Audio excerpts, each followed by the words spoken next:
الحمد لله رب العالمين الصلاة والسلام على خاتم النبيين اما بعد فاعوذ بالله من الشیطان الرجیم بسم اللہ الرحمن الرحیم۔ آج اتوار کا دن ہے۔ اتوار کے دن بھی ہمارے ہاں آج کل مثنوی مولا روم کا درس ہوتا ہے الحمدللہ۔ آج دفتر نمبر پنجم حصہ دوم کے حکایت نمبر 112 5 اشعار ہو چکے تھے، تو اس کو آگے چلانا ہے، لیکن بہرحال چونکہ 4-5 اشعار ہے تو دوبارہ پڑھ لیتے ہیں تاکہ مضمون واضح ہو جائے۔ قول تعالی ان اللہ لا يستحي ان يضرب مثلا ما بعوضة فما فوقها اي فما فوقها في تغيير النفوس بالانکار انما اراد الله بهذا المثلا۔ وہاں کے جواب میں فرماید کے خواستے میں دل بھی کثیر واحد بھی کثیرہ کہ برفتنا ہم چو میزان است بیسیارا بدو سرخروش شوند و بیسیارا بے مراد شوند ولو تعملت فيه قليلا وجدت فيه من نتائج شریعت کثیرہ۔ اللہ جل شان و ارشاد فرماتے بے شک اللہ تعالیٰ اس بات سے نہیں شرماتا کہ کوئی مثال بیان کرے مچھر کی مثال ہوئے لوگوں کو ان کی اس کے نگار پیار دلاتے ہیں کہ اللہ نے اس مثال سے کیا ارادہ فرمایا، اور وہ کہ جواب فرماتے کہ میری مراد تھی کہ اس سے بہت سے لوگوں کو گمراہ کرتے اور بہت سے لوگوں کو ہدایت کرتے، کیونکہ آزمائش ترازو کی مانند ہے، بہت لوگ اس سے سرخرو ہو جاتے اور بہت سے نامراد ہو جاؤ، اگر تم اس میں سے کسی قدر غور کر لو تو اس میں بہت سے اعلیٰ نتائج پاؤ گے۔ توضیحات: حضرت لوط علیہ السلام ابراہیم علیہ السلام کے برادر زادہ اور ایک پیغمبر تھے۔ ان کی قوم میں فعل خلاف وضع فطری عام طور پر رائج تھا اور یہ قوم اس جرم کی سزا میں ہلاک ہوئی تھی۔ اسی بنا پر ایسے شخص کو جو فعل کا مرتکب ہو لوطی کہنے لگے، اگرچہ وہ کسی ملک کو کسی قوم سے اس کا وہ فعل بد لواطت کہلاتا ہے، چونکہ اس کے کہانی بیان کرنے والا کی شان سے بظاہر نازیبہ معلوم ہوتا ہے، اس لیے آگے حضور فرماتے ہیں کہ ان مذاق کی باتوں سے مذاق نہیں بلکہ تعلیم مقصود ہے۔ بیت کا لفظ دو معنوں میں مستعمل ہے، ایک شعر اور دوسرا گھر۔ پہلا لفظ بیت بمعنی شعر ہے، دوسرا بمعنی خانہ، یعنی ان ہزلیہ اشعار کے گھر کی طرح محدود نہ سمجھو بلکہ وہ اپنے معنی کی وسعت اور مطالب کی بے پایانی کے لحاظ سے ایک ملک اور ولایت کی مانند ہے۔ آگے ارشاد فرمایا کہ جس طرح کفار اللہ تعالیٰ کے حق میں طنز کرتے ہیں کہ مکی اور مکڑی کی مثالیں بیان کرتا ہے، ان کی جواب میں فرمایا کہ اللہ کو مچھر کے پر بلکہ مچھر سے زیادہ حقیر چیز کی مثال پیش کرنے میں کوئی آر نہیں، اور ایسی مثالوں کا نتیجہ بہت سے بدعقیدہ لوگوں کی گمراہی اور بہت سے راسخ العقیدہ لوگوں کی ہدایت کے ذریعے ہوتی ہے۔ تو اس طرح ہمارے ہزلیہ اشعار پس نظر و ظاہربین لوگوں کو استفادہ معنی سے محروم رکھیں گے، اور بصیرت اور رم شناس لوگوں کو ان سے پورا نفع ہوگا۔ سبحان اللہ۔ سمجھانے کا طریقہ بھی ہوتا ہے نا، اب حضرت کو جو سمجھانے کا طریقہ ہے بہت زبردست ہے،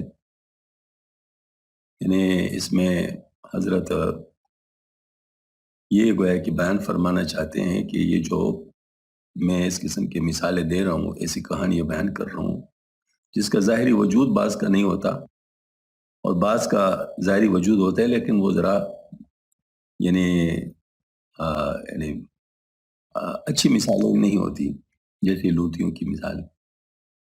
تو فرمایا کہ اس سے یہ بالکل اس کی طرح ہے جیسے قرآن پاک میں مچھر کی مثال جو چونکہ کمسلمہ بعودتن فما فوق عجیب، تو یہ چونکہ قرآن پاک میں آیا تھا کہ اللہ پاک نے یہ مثال اس لیے دی کہ اللہ پاک کو اس سے تو وہ یار نہیں ہے، البتہ جو لوگ صحیح عقیدہ رکھتے ہیں ان کو اس سے فائدہ ہوتا ہے، اور جو غلط عقیدہ رکھتے ہیں جو گمراہ لوگ ہوتے ہیں اس سے مزید ان کے اوپر حجت تمام ہو جاتی ہے۔ یہ اصل میں بات ہے۔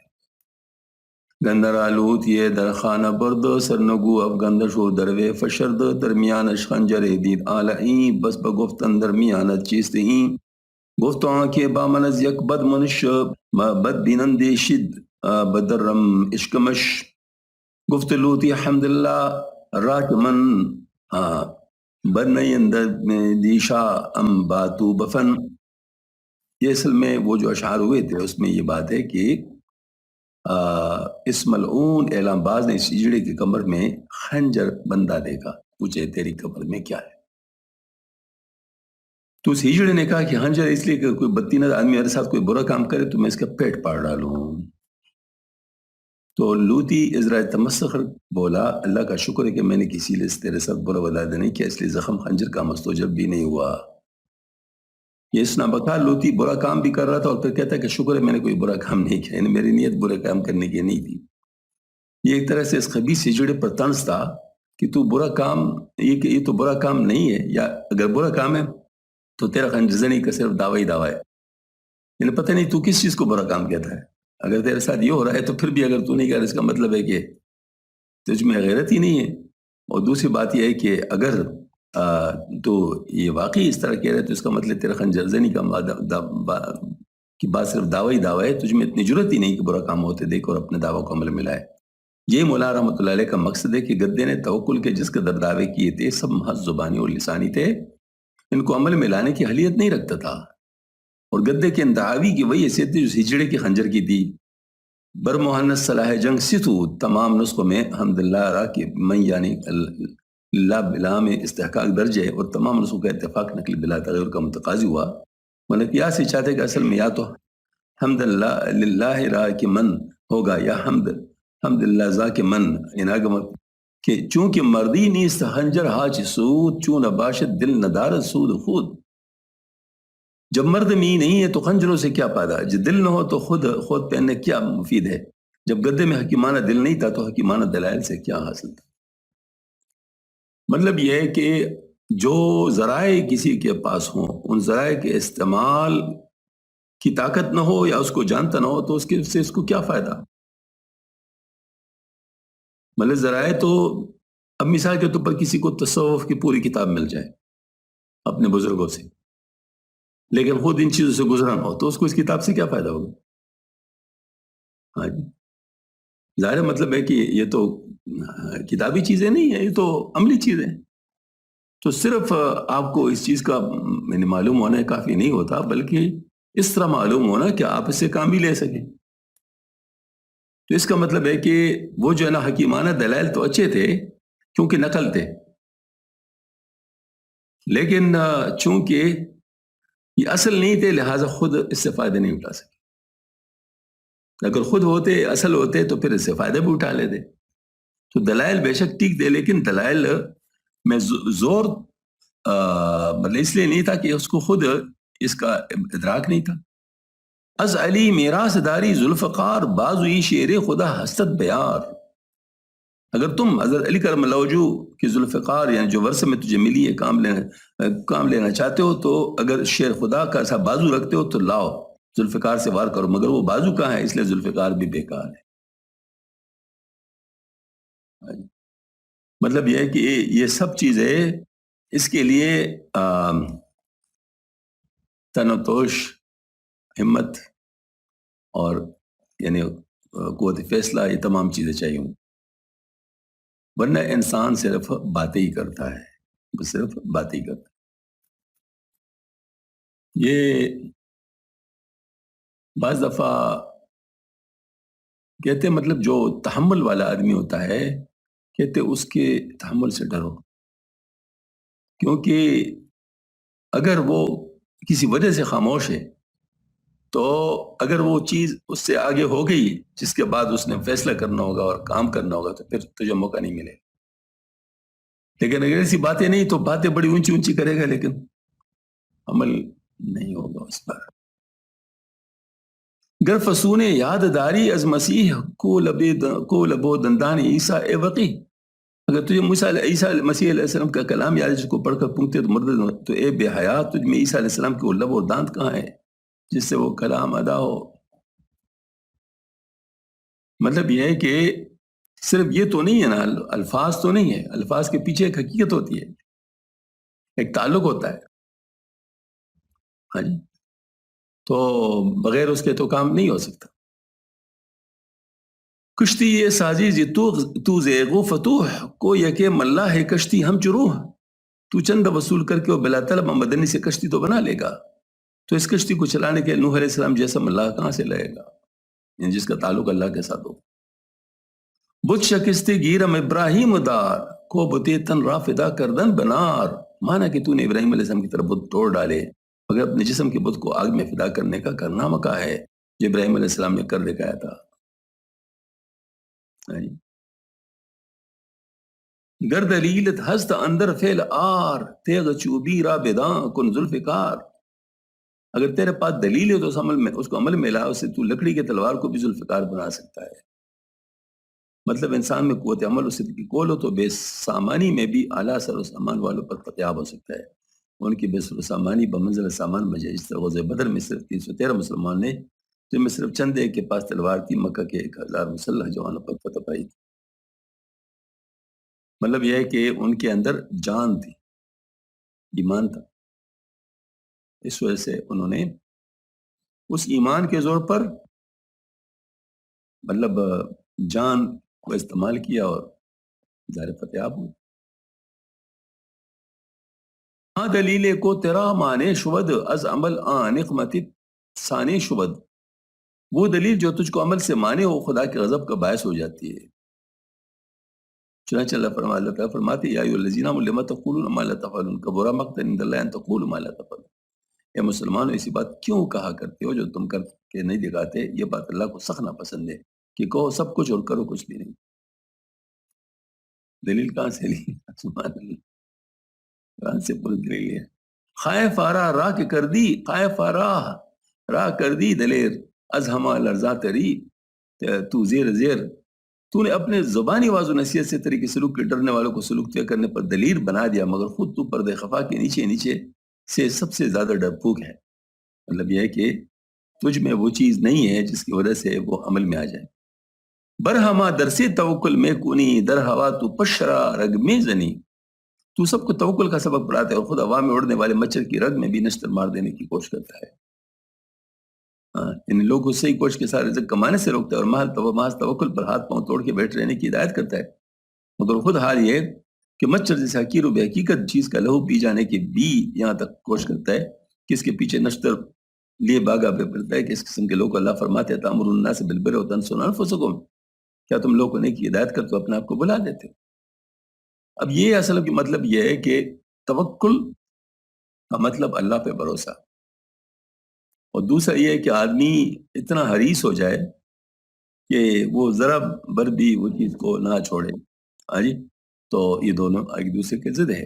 اے مہنس پیش رفتہ اسبا بر دروغ ریش تو کیرت گواہ. اے ہجڑے جو اپنی بہادری دکھانے کے لیے فوج کے آگے بڑھتے جائے، تیری داڑھی کی جھوٹ پر تیرا ناقص اعلی تناسل گواہ ہے. یعنی وہ گواہی دیتا ہے کہ جوار مرد کی داڑھی نہیں بلکہ مخنث کی ہے، اس لیے اس کی پیش قدمی صرف نمائشی ہے. چوز نا مردی دلے آگند بود ریش سبلت موج بے خند بود. جب نہ مردی سے دل لبریز تو داڑھی مونچے ہنسی کا باعث ہوتی. مطلب یہ ہے کہ یہ چیزیں جو اعلی مردمی ہیں وہ اعلی مردمی نہیں دکھائی دیتی بلکہ وہ عیب اور نقص بن جاتا ہے. لوگ سمجھتے ہیں کہ یہ کیا ہے. ہاں جی، استغفر اللہ. تو بکن اشک باراں چو متر ریش سبلت راز خندہ باز خر. پس می کی طرح آنسو بہاتا ہوا قول بے عمل اور دعویٰ دروغ سے توبہ کر اور اپنی داڑھی اور مونچھ کو عام لوگ کی ہنسی سے بچا. دارو یہ مردی بخود اندر عمل تا شبی خورشید گرم اندر حمل. عمل اختیار کرنے مردمی کی دوا استعمال تھا کہ تم مردامندی کے اسمان پر آفتاب بن کر جائے جبکہ وہ برج حمل میں ہوتا ہے. میدا بگزارو سوید دل خرام تاکہ بے پرداز حق آیت سلام. میدا کو گناہگو کانوں سے بھرنا چھوڑ دے اور دل کی طرف چل تاکہ اعلانی حق تعالیٰ کی جانب سے تجھ پر سلام آئے. یعنی گویا کہ مجاہدہ کر اور یہ جو عارضی چیزیں ہیں اس کے اوپر بھروسہ کم رکھ اور فانی کو چھوڑ کر باقی کے ساتھ اپنا جی لگا تاکہ تجھ کو اللہ تعالیٰ کی طرف سے سلام آئے. آپ کو پتہ ہے ابوبکر صدیق رضی اللہ عنہ کو سلام کس وقت آیا تھا؟ اس میں یہ کہ ببول کے کانٹے جو ہے نا وہ اس میں ٹاٹ کے کپڑا پہنے ہوئے تھے اور ببول کے کانٹوں سے بٹنوں کا کام لیا تھا. اس حالت میں آئے تھے آپ صلی اللہ علیہ وسلم کے پاس. آپ سے فرمایا کہ جبرائیل علیہ السلام آئے اور آپ کو پیغام لایا اللہ کہ اللہ تعالیٰ تجھے سلام کہتا ہے اور پوچھتے ہیں کیا تو اس حال میں مجھ سے راضی؟ تو رونے لگے کہ کیا مطلب یعنی مجھے اسلام بھیجے. ہاں جی، تو یہ مطلب ظاہر ہے پھر ایسا ہو جاتا. اگر اللہ تعالیٰ کسی کو عمل کی توفیق دے تو پھر اس کے بعد پھر بشارتیں بھی آتی ہیں. رستمی گر بایدت خنجر بگیر ور وحیدی مائلی چادر بگیر. اگر تجھ کو رستم بننے کی عرض ہے تو خنجر پکڑ لے، اگر تو ہجڑے پن کی طرف مائل ہے تو چادر لے کر اوڑھ لے. مطلب ایک ہوتا ہے خنجر پکڑنا، ایک ہوتا ہے چادر اوڑھنا. چادر اوڑھنے کا سستی کی علامت ہے اور خنجر پکڑنا چستی کی علامت ہے. رستمی گرمائے لی جوشن بپوش، ور بہیزی راغبی رو کو فروش. اگر تو رستم بننے کے پر مائل تو جوشن پہن لے، اور اگر ہجڑے پر کی رغبت رکھتے تو جا بدفعلی کرائے گا. جگ دو گامے رو تکلف ساد خوش، تھا تیرا اشکش کشت اندر برش. راہ سلوک کی مردمی پر ایک دو قدم چل کر اگر اب آسانی چل سکتا تو خوب تکلف سے کام لو، تاکہ رفتہ رفتہ خوب ہی چلنے اس کا عشق تم کو اپنی گود میں لے لے. سلوک کے بارے میں فرماتے ہیں کہ بتکلف پہلے انسان چل پڑتا ہے، لیکن آہستہ آہستہ بے تکلف چلنے لگتا ہے. مطلب ایسے ہی ہوتا ہے، بچہ جب چلتا ہے ابتدا میں بڑے تکلف سے چلتا ہے. ہاں جی، اپنا پیر بھی نہیں. میرا مجھے نا وہ نواسا تھا تو میں دیکھ رہا تھا اس کو، جس بالکل ہی نہیں چھوٹا تھا اور ابھی چلنا نہیں سیکھا تھا. تو میں اندر سے اس کو دیکھ رہا تھا تو باہر جبل کے ساتھ کھڑا ہو گیا. تو پہلے اپنے آپ کو اس طرح بیلنس کرنے لگا کہ مطلب یعنی مطلب میں بیلنس ہوں یا نہیں. تو پھر اس کے بعد وہ ایک قدم مطلب لیا. تو اس طرح ہی مطلب یہ جو بچے ہوتے ہیں یہ چلنا سیکھتے ہیں، پھر آہستہ آہستہ وہ باقی بے تکلف چلنا شروع کر لیتے ہیں، پھر ان کو کوئی مسئلہ نہیں ہوتا. تو اسی طریقے سے سلوک ابتدا میں تو مشکل ہے، ابتدا میں مشکل ہے، لیکن بعد میں سبحان اللہ آہستہ آہستہ آہستہ آہستہ آہستہ وہ تکلف کی کمی ہو جاتی ہے اور بے تکلف انسان چلنے لگتا ہے. اور سبحان اللہ پھر اس کے بعد اللہ جل شانہ اس کو اٹھا لیتے ہیں، تاکہ اور اس کا عشق تم کو اپنی گود میں لے لے، جس کو جذب وہابی کہتے ہیں. ان سلوک جو ہے، سلوک کی ابتدا تکلف سے ہوتی ہے اور اس کی انتہا بے تکلف ہوتی ہے، اور پھر جذب وہابی عطا ہوتا ہے. مطلب یہ بات ہے. برسرے میدان چو مرداں پائیدار، تا نگردی مبتلا در پائیدار. یہ پائیدار ملا کے لکھا ہے، پھر دوسرے علیحدہ لکھا ہے، دونوں کے معنی علیحدہ لکھا ہے. مردمی کے میدان میں مردوں کی طرح ثابت قدم رہو، تاکہ نہ مردی و فرار کے جرم میں دار کے نیچے لائے جانے میں مبتلا نہ ہو جاؤ. ہاں جی، تاکہ از جامع و زنا ہمچو زنا در صفے مرداں دراں ہمچو سنا. کب تک عورتوں کی طرف پہننے اور کانے سے تعلق رکھو گے، نیزے کی طرح مردوں کے صف میں بھی آؤ. ہاں جی، یہ اصل میں مثالوں کی برمار ہے، مطلب ہے کہ جن مثالیں بتا بتا کر اصل بات کی طرف لایا جا رہا ہے. دفتر پنجم میں سے دوم حکایت نمبر 113. غالب شدن مکر روبا برخر و بردن اورا. لومڑی کے مکر کا گدے پر غالب آنا، اس کو لے جانا. روبا اندر چارہ پائے خود فشرد، ریش خر بگرفت بیش شیر برد. لومڑی نے لگڑی میں اپنے پاؤں جما دیے حتیٰ کہ گدے کی داڑھی پکڑ لی اور اسے شیر کے پاس لے گئی. داڑھی پکڑ بجائے مغلوب کرنا، ورنہ گدے کی داڑھی اور مجھ کا. مطربی آ خان کا کو تاکہ تفت، دفزنت کے خر برفت و خر برفت. یہ اصل میں بہت پرانی ایک حکایت ہے حضرت مولا روم رحمۃ اللہ علیہ کی، خر برفت اس کی طرف اشارہ ہے. وہ اصل میں وہ کوئی شخص جا رہا تھا تو وہ کسی خانقاہ میں ٹھہر گیا. مطلب یہ ہے کہ وہ پہلے خانقاہیں بہت ہوتی تھی، تو وہ ظاہر ہے بیچارے ان کو پاس کچھ بھی کا نہیں تھا. تو انہوں نے یہ کیا کہ وہ گدا جو باندھ لیا تو ان لوگوں نے شرارت کے ساتھ جو ہے نا مطلب اس کو ذبح کر دیا اور اس کو مطلب جو ہے نا وہ گوشت پکا لیا اور مزے سے کھا رہے تھے. اور پھر جو ہے نا وہ قوالی سی بنا کے خر برف تو خر برف تو خر برف، یعنی خر چلا گیا خر چلا گیا خر چلا گدا چلا گیا گدا چلا گیا.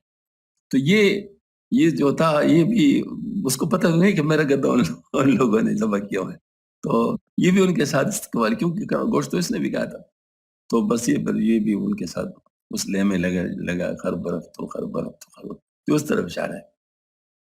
مطربی آن خان کا کو تاکہ تفت، دف زینت کی خر برفت و خر برفت. اس خانقاہ کا مطرب کہاں ہے جس کی صوفیوں نے ایک مسافر صوفی کا گدا بیچ گیا تھا تاکہ وہ سرگرمی کے ساتھ دف بجا بجا کر گائے گا گدا کیا گدا کیا. مطلب یہ قصے کی طرف اشارہ ہے جو دفتر دوم کے وائل میں گزر چکا اور بھی اندھی تقلید کے متعلق ارشاد ہوا تھا. چنانچہ اس کا آغاز یوں تھا: بشنوئی قصہ پہ تحدید رہا تھا بیدانی آفت تقلید رہا صوفی ادر خانہ کا ازراست مرکب خود برد و در آخور کشید. اس کے خلاصے کہ ایک مسافر صوفی نے اپنا گدا خانقاہ کے آخر میں باندھا اور نوکر کو اس کی فات پر متعین کیا. خانقاہ کے بھوکے درویش کو کیا ہے سوجی کہ نوکر سے آج آنکھ بچا کر گدا کولے منڈی میں فروخت کر کے اس کے دام سے خانقاہ اچھا یہ بیچ کے کہا ہے. اچھا خانقاہ میں جشن منایا عمدہ عمدہ کھانے پکوائے محفل سما کے لیے اچھے اچھے قوالے بلائے. مسافر صوفی بھی یہ رنگ دے کر خوش تھا اسی معلوم تھے خود اس کا لہو نے چھوڑ کر جما لیا گیا. قرض ضیافت سے فراغت پا کر سب مجلس سما میں آ بیٹھے. قوال بھی کوئی صدم ظریف تھا. اس نے سارنگی کے ساتھ گدی کا گیت گانا شروع کیا: چو سما آمد ز اول تاکراں مطرب آغاز ید یک ضرب گراں خیر خر برفت و خر برفت آغاز کر زی ہرا جملہ را انبار کر. یعنی حریفاں بزم اس سر کے ساتھ خوب ناچتے ترکتے وہ دوہرے دوہرے ہوتے جاتے. خود مسافر صوفی استان کو معرفت کی الحان سمجھ کر آواز ملا رہا تھا. ادھر خادم نے آخر کو گدے سے خالب تو دوڑا دوڑا مجلس میں اپنا کا کچھ چوری کی اطلاع دینے گیا. مگر جب اس نے دیکھا یہاں بھی گدے کو گمشدگی کا ہنگامہ کر برفائے اور خود آقا خر برف تو خر برف کھڑا گدا ہے تو اس نے افس رپورٹ کی کچھ ضرورت نہیں سمجھی اور خاموش ہو رہا. درز رات گزری صبح کے وقت صوفی کو گدے کے چرائے جانے کا علم ہوا مگر اب کیا ہو سکتا تھا. یاران مجلس کا پی کر اپنے اپنے راہ لگے. صوفی کی تقلید سے سارا کام خراب کیا اور نو تقلید میں ہر برف کا راگ کرتا نہ خادم غلط تیمی پڑتا اور نمو کا ہاتھ سے جانے دیتا حتیٰ کہ این وقت پر شرارت کا انسداد ہو جاتا. یہاں جو گدا لومڑی کے باتوں سے دھوکہ کر کر اب شہر کی طرف جا رہا ہے تو اس مناسبت سے مولانا نے کسی کی طرف اشارہ فرمایا جس میں خر برف کا راگ گایا گیا تھا: چونکہ خرگوش برد شیر بچا چون نیار درو بہے خرتا گیا. جب یہ خرگوش شیر کو کنویں میں لے جا سکتا ہے تو دومڑی گدے کو بیلا پسلا کے گاز تک کیوں نہیں لے جائے. مطلب یہ بھی کسی کے جو ترول کے وسط میں گزر چکا ہے جس میں ذکر ہے کہ خرگوش نے فریب کے ساتھ شیر کو ایک کنویں میں غرق کر دے وہ تمام وحوشی سارا کو شیر کی اذیت رسانی سے نجات دلائی تھی. فرماتے کہ جب خرگوش کا سا نحیف و ضعیف جانور شیر کسی طاقتور ہستی کو کنویں میں گرا سکتا ہے تو لومڑی جو خرگوش سے قوی ہے گدے کو جو شیر سے مدارج کثیرت کمزور ہے چراگاہ کی طرف کیوں نہ لے جائے جو کنویں میں لے جانے سے کم اندیشہ ناک ہے. شاید اس میں اشارہ مرکوز ہے کہ جب نفس خسیس سالکان قوی دل کو بہکا سکتا ہے تو شیطان کے لیے جو نفس سے زیادہ طاقتور ہے کسی مقلد ظاہر پرست کو گمراہ کرنے کیا مشکل ہے. آگے خرگوش اور روبا کے مکر فریب کے ذکر سے مولانا ایک ارشادی مضمون کی طرف انتقال فرماتے ہیں.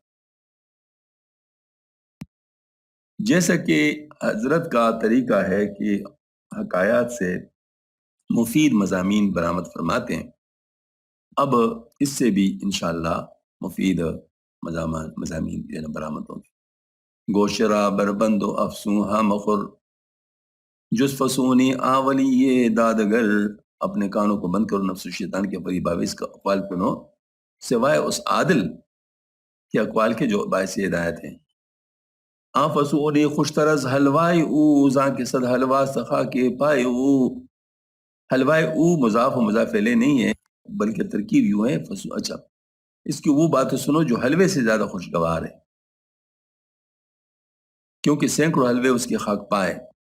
خم ہائے خسروانی پرز میں مایا بردہ ازمیدہ لب ہائے وے. شراب سے بھرے ہوئے شاہی مٹکوں نے اس عادل کے لبوں کو شراب سے کیف کا سرمایہ حاصل کیا ہے. ان شاہی مٹکوں سے عام اولیاء مراد ہے جو شراب معرفت سے عام اولیاء مراد ہے جو شراب معرفت سے لبریز. فرماتے کہ عام اولیاء اسی ولی عادل قطب ارشاد کے ارشادات ملفوظات سے بے اندوز ہوئے ہیں. میں لب سے اس کا اقوال مراد ہے جن میں سکر و مستی کی کیفیت ہے. آگے اس میں لب کے فقیت میں ظاہر پر بیان فرماتے ہیں.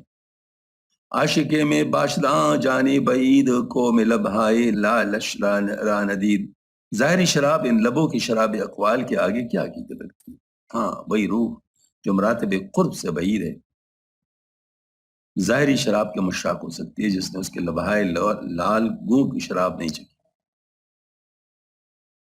سبحان اللہ. اصل میں شراب یہ انسان کے اندر جوش پیدا کرتا ہے. سکر اس کو کہتے ہیں نا سکر کی حالت جس کو کہتے ہیں سکر بھی تو نشے کی کو کہتے ہیں.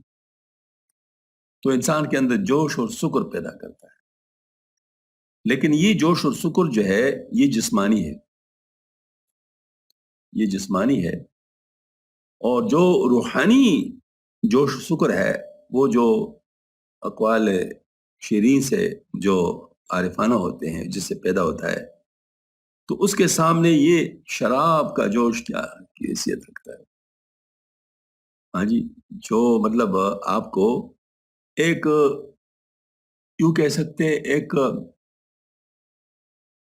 عارضی کیفیت کے ساتھ واصل کر لے اور آپ اس سے محسوس کر لے اور سرور محسوس کر لے وقتی طور پر تھوڑی دیر کے لیے، جس میں آپ اپنے فائدے اور نقصان سے بے خبر ہو جائیں. یہ شراب ظاہری کی رہنما حاصل ہے. لیکن جو شراب معرفت ہے وہ آپ کو اللہ جل شانہ کے ساتھ وہ ہے کہ واصل کرنے کا ارکام دیتا ہے، جس کے ذریعے سے آپ کا رخ چونکہ اللہ کی طرف ہوتا ہے عروج میں سکر ہوتا ہے، تو آپ کو میں نے گویا کہ اونچے مقامات تک لے جانے کا وہ مطلب کام دیتا ہے. تو شراب معرفت اور چیز ہے، جس نے شراب معرفت کو نہیں چکا ہو تو وہ شراب انگور اسی کے پیچھے مارا مارا پھرتا ہے اور اسی سے مطلب جو ہے نا وہ کرتا ہے، کیونکہ اس نے شراب معرفت چکی نہیں. آب شیری چون بیند مرغ کور چون گردد گرد ایک چشمہ آب شور. اس کی مثال ہے کہ جب اندھا پرندہ آب شیری نہ دیکھے تو وہ کاری پانی کے چشمے پر کیوں نہ منڈ لائے. یعنی یہی والی بات ہے کہ جو بیچارہ آب شیرین سے مطلب مستفید نہیں ہوا ہے اور اس نے اس کو چکھا نہیں ہے، اس کو پتہ نہیں ہے، تو وہ جو اس کو میسر ہے اسی میں گم ہے. وہ تو سمجھتا ہے کہ سب کچھ میرے پاس ہی. یہ پہلے ایک واقعہ حضرت نے بیان کیا ہے جس میں وہ ایک صاحب جو تھے وہ اپنے کسی ایسے علاقے میں تھے جہاں پانی نہیں تھا اور لوگ جوہڑوں کا پانی پیتے تھے.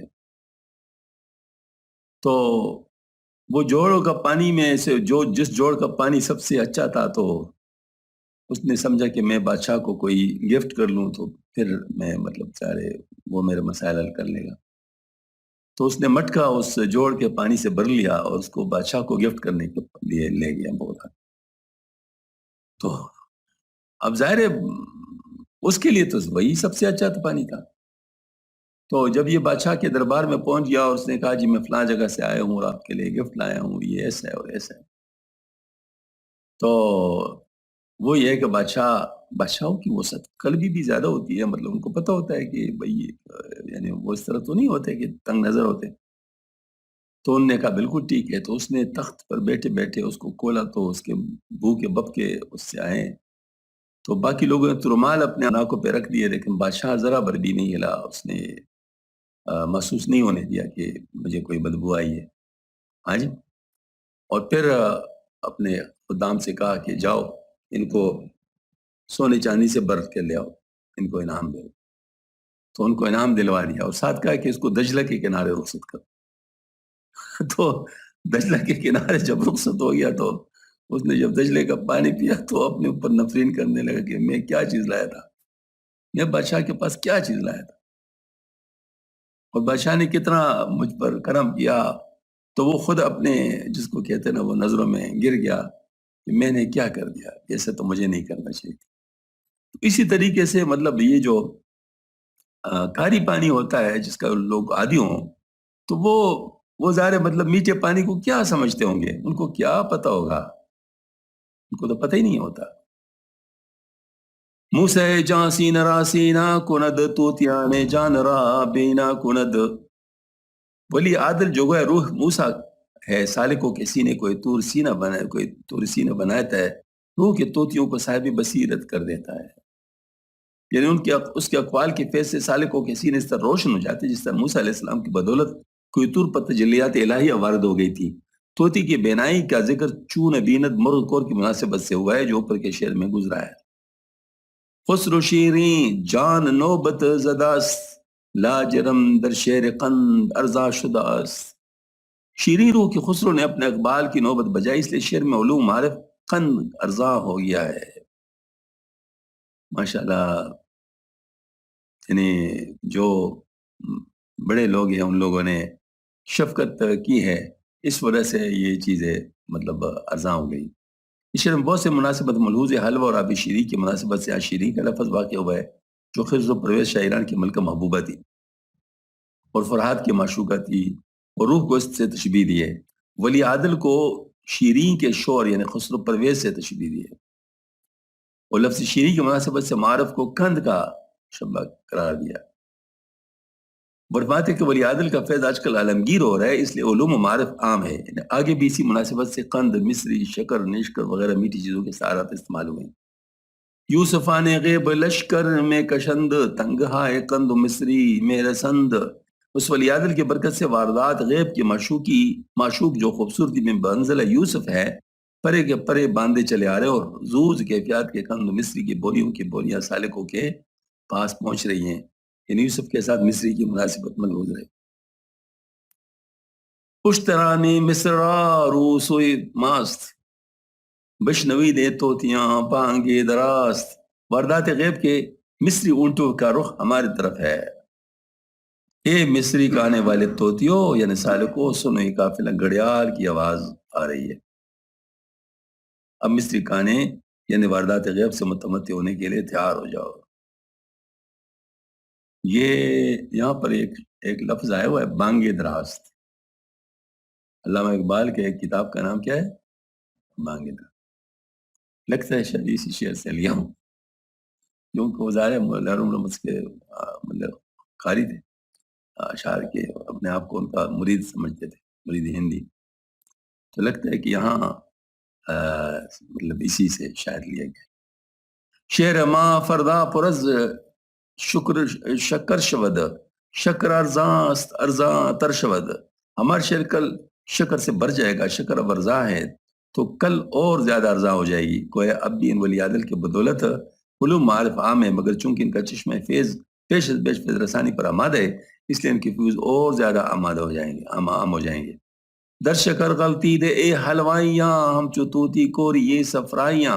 اے حلوہ معرفت کے طالب، اب تم شکر فیوز میں طوطی کی طرح لوٹ پوٹ ہو جاؤ۔ صفراوی المزاج لوگوں ان منکروں کی بدنصیبی، صفرا المزاج کو قند، شکر، مصری وغیرہ تمام شیریں اشیاء مضر ہوتی ہیں، کیونکہ وہ مستحیل بے صفرا ہو کر جاتی مرض کا باعث ہو جاتی ہیں، اس سے صفرا بڑھ جاتا ہے۔ نیش کر گو بیدکاری است بس، جاں برفشانی دیاری است بس۔ اب تم ریاضت کے نیشکر کو کوٹو اور معرفت کا رس نکال۔ سبحان اللہ، پورا سلوک پہ کر رہا ہے۔ اب تم ریاضت کے نشکر کو کوٹو اور معرفت کا رس نکالو۔ لیکن حضرت نے کس چیز کو ملایا ہے؟ ریاضت کے ساتھ معرفت کو ملایا ہے۔ یہ جتنا جتنا ریاضت کیے جاؤ گے اتنی اتنی معرفت تک رسائی ہوگی۔ بس یہی کام اچھا ہے، اپنی جان اس دل ولی عادل پر نثار کرو، بس یہی محبوب بہترین ہے۔ یک ترش در شہر ما اکنون ما، چونکہ شیریں خسرواں را برفشان۔ جب اس ولی عادل نے میٹھی میٹھی فیض پہنچانے والے بادشاہوں یعنی اپنے کامل خلفاء کو متعین فرمایا، اس وقت سے ہمارے شہر میں کوئی ترش تبا منکر باقی نہیں رہا، یعنی وہ والی بات۔ ہاں جی، جو صفرا والے نقل بر نقلست میں برمے بلا بہلا، بر منارہ رو بزن بانگے صلاح۔ ہاں ہاں، نقل بر نقل اور شراب بر شراب حاضر ہے۔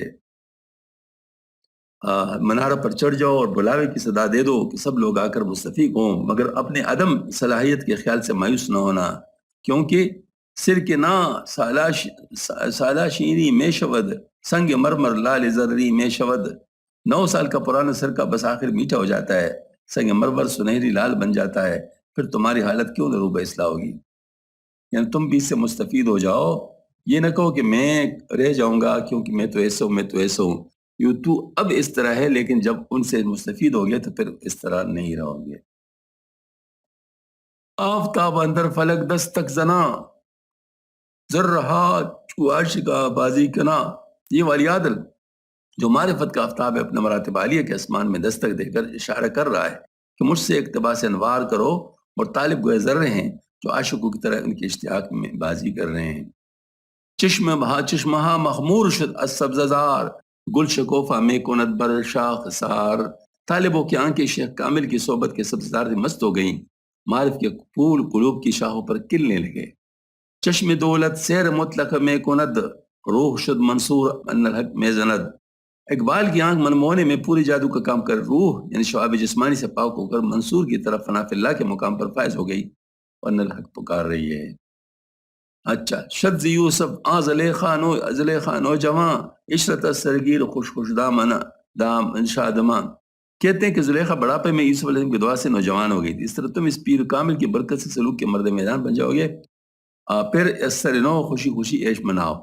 آتشیں اندر دل خود برفروز، دف چشمی بد سپن سنپ دانے بسوز۔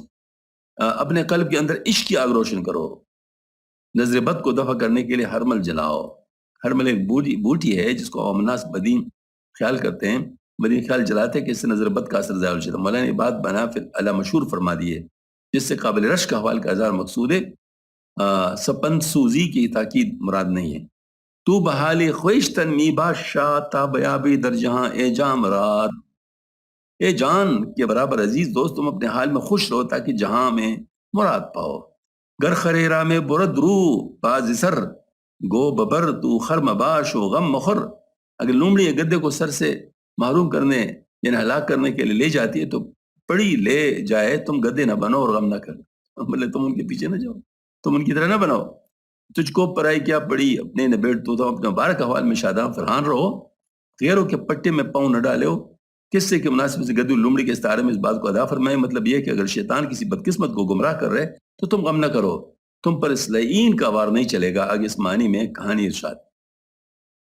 اصل میں واقعتاً بات یہ ہے کہ لوگوں کو اثر ہوتا ہے دونوں سے، اچھے لوگوں سے بھی ہوتا ہے، برے لوگوں سے بھی ہوتا ہے۔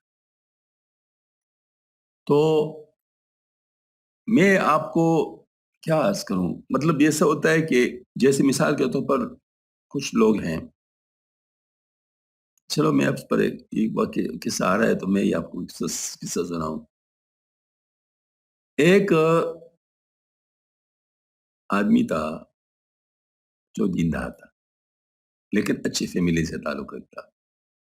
ان اچھی فیملی سے مراد یہ ہے کہ اس کی فیملی کے لوگ بڑے بڑے افسر تھے، بڑے بڑے کاروباری تھے، مطلب یہ بڑے کھاتے پیتے لوگ تھے۔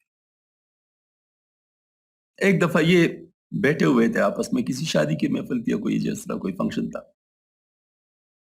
تو لوگوں نے آنکھوں میں ایک پروگرام بنا لیا۔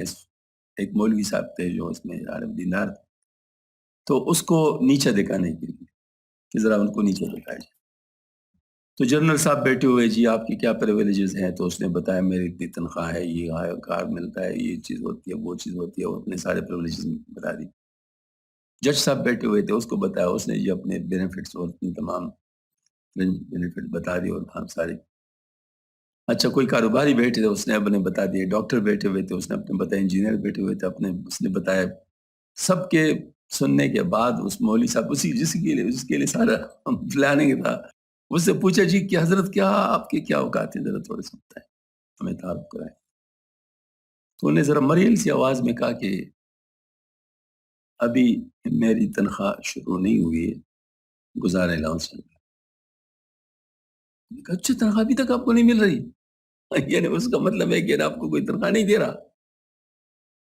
انہوں نے کہا وہ تنخواہ موت کے بعد ملا کرتی، جو ہماری تنخواہ ہے وہ موت کے بعد، ابھی تو صرف گزارے چل رہے، مطلب ٹھیک ہے ذرا۔ تو اب یہ والی بات ہے کہ دنیا اگر دنیا کے پیچھے مری پڑ رہی ہو تو تم ان جیسا نہ ہونا۔ دنیا اگر دنیا کے پیچھے مری پڑ رہی ہو تو تم ان جیسا نہ ہونا۔ کیوں؟ وجہ کیا ہے کہ یہ لوگ تمہیں بچائیں گے؟ تو یہ تو تمہیں نہیں بچا سکیں گے، تم اپنے آپ کو خود بچا سکتے ہو، تو ان کی طرح نہ ہونا۔ یہ اصل میں بنیادی بات ہے۔ یہ مطلب لوگوں کی دیکھا دیکھی اپنے آپ کو خراب کرنا، یہ کوئی کمال کی بات نہیں ہے، بلکہ تم لوگوں سے عبرت سیکھو کہ دیکھو یہ خراب ہو رہے ہیں تو مجھے ایسا نہیں ہونا چاہیے، مجھے ایسا نہیں ہونا چاہیے، کیونکہ منفی کو منفی سے ضرب دینے سے مثبت بنتا ہے۔ تو منفی کو منفی سے ضرب دو، یعنی اس کا انکار کر دو تاکہ تم مثبت حاصل کر لو۔ یہ اصل میں بنیادی بات ہے۔ تو اگر دیکھا جائے تو میرے خیال میں بات بالکل صحیح بات ہے، کیونکہ یہ جو ہے نا مطلب یہ والی بات کہ اگر انسان کو دوسروں پہ نظر ہو کہ جب دوسرے ٹھیک ہو جائیں گے پھر میں بھی ٹھیک ہو جاؤں گا، تو اس کا مطلب ہے اس کا ٹھیک ہونے کا ارادہ نہیں۔ مجھے اب بتائیں زیادہ لوگ خراب ہے زیادہ لوگ اچھے ہیں؟ زیادہ لوگ خراب، کم از کم 84% لوگ غیر مسلم ہیں، تو ان میں تو جہنم کا ٹکٹ گویا کاٹا ہوا ہے اگر مسلمان نہ ہوئے تو اب بتاؤ اکثریت کون ہے؟ اکثریت تو جہنمی ہے۔ تو اب ایسی صورت میں آپ کیا جہنمی بننا چاہیں گے؟ تو اکثریت کے پیچھے جانا تو کوئی کمال نہیں ہے، بلکہ منفرد ہونا، ان کے اندر منفرد ہونا۔ یعنی بعض دفعہ پیغمبر جو ہوتے تھے سارا قوم کافر ہوتا تھا، پیغمبر اکیلا مسلمان ہوتا، پھر بعد میں بعض کے ساتھ 3، بعض کے ساتھ 5، بعض کے ساتھ 10۔ نوح علیہ السلام کی عمر کتنی تھی اور کتنے لوگ ساتھ ہو گئے تھے؟ ہاں جی، ابراہیم علیہ السلام کو دیکھ۔ تو اب یہ دیکھیں مطلب یہ جو بات ہے مطلب اکثریت کے پیچھے نہیں جانا چاہیے، بلکہ اس کو دیکھنا چاہیے کہ اصل چیز کیا ہے۔ کہتے ہیں ایک جگہ پر وہ مطلب پانی بارش ہوئی اور اس بارش کا پانی جس نے پیا وہ پاگل ہو گیا، تو صرف بادشاہ اور وزیر رہ گیا تھا، جن نے نہیں پیا تھا باقی سب پاگل ہو گئے۔ تو ان پاگلوں نے بادشاہ اور وزیر کے خلاف جلوس نکالی، اور یہ اتنے تنگ ہو گئے کہ انہوں نے آخر میں فیصلہ کیا چلو ہم بھی پانی پی لیتے، مطلب یہ کہ ہم بھی ان جیسا ہو جائے تب مطلب برابر ہو جائیں گے۔ تو اب یہ بات نہ ہو، بلکہ دیکھا جائے ان پہ ترس آدمی کا ہے کہ دیکھو نا یہ بیچارے کیسے اپنے آپ کو خراب کر رہے ہیں۔ اور واقعتاً صحیح بات ہے، جیسے بچہ ہوتا ہے نا، بچہ تو بچے کو والدین سمجھا رہے ہوتے کہ ایسا نہ کرو، لیکن وہ اپنے آپ کو نقصان پہنچانے کے در پہ ہوتا ہے اور وہ کر رہا ہوتا ہے۔ کیا اس وقت والدین ان کو جانے دیں، جو کرنا چاہے تو کرنے دیں؟ نہیں، اس وقت تو نہیں کر سکتے، کیونکہ ظاہر ان کو پتہ ہے کہ غلط ہے۔ تو اسی طریقے سے مطلب یہ ہے کہ ہم لوگوں کو بھی لوگوں کے پیچھے نہیں چلنا چاہیے، ہم لوگوں کو بھی لوگوں کے پیچھے نہیں چلنا چاہیے، بلکہ ہمیں سچ کے پیچھے چلنا چاہیے، جو صحیح بات ہے اس کے پیچھے چلنا چاہیے۔ ہاں جی، یہ جو ہے نا مطلب یہ ہے کہ آ، اصل بات یہی ہے، اور یہ صرف اور صرف ہو سکتا ہے کہ ایک پاورفل سسٹم کے ساتھ اپنے آپ کو وابستہ کر لیں، تاکہ یہ چھوٹے چھوٹے مغناطیس آدمی کو کھینچ نہ سکے۔ انتہائی پاورفل میگنیٹ کے ساتھ آدمی اپنے آپ کو وابستہ کر لے، جس کو عروۃ الوثقی کہتے ہیں۔ ہاں جی، عروۃ الوثقی، ہاں جی، لا اکراہ فی الدین قد تبین رشد لا انفصام لها، یہ ماں بالکل اب عروۃ الوثقی کہاں پر آتے ہیں؟ ہاں، عروۃ الوثقی۔ تو اس کا مطلب ہے کہ یہ چیز جو ہے نا یہ ہے کہ مطلب جو اس مضبوط کڑے کے ساتھ اپنے آپ کو، تو وہ بچ سکتا ہے۔ تو ہمیں دوسروں کے پیچھے نہیں جانا، ہمیں حق کے پیچھے جانا، یہ اصل میں میسج ہے اس کہانی کا۔ اللہ تعالیٰ ہم سب کو نصیب فرمائے۔ وآخر دعوانا الحمد للہ رب العالمین۔